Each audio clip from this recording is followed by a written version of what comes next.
আসলে অনেকের স্বপ্নের বাইক, অনেকের আশা আকাঙ্ক্ষার বাইক, অনেকে অনেক স্বপ্ন দেখছে এই বাইকটি নিয়ে।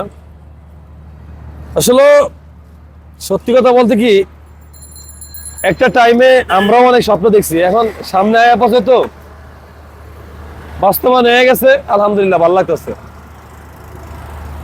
যাই হোক, মাত্র 260 কিলো চলা রয়্যাল এনফিল্ড যাদের প্রয়োজন হয় অবশ্যই আমাদের স্ক্রিনে দেওয়া নাম্বারে ফোন দিবেন, আর সাবস্ক্রাইব ফলো দিয়ে আমাদের পাশেই থাকবেন। আল্লাহ হাফেজ।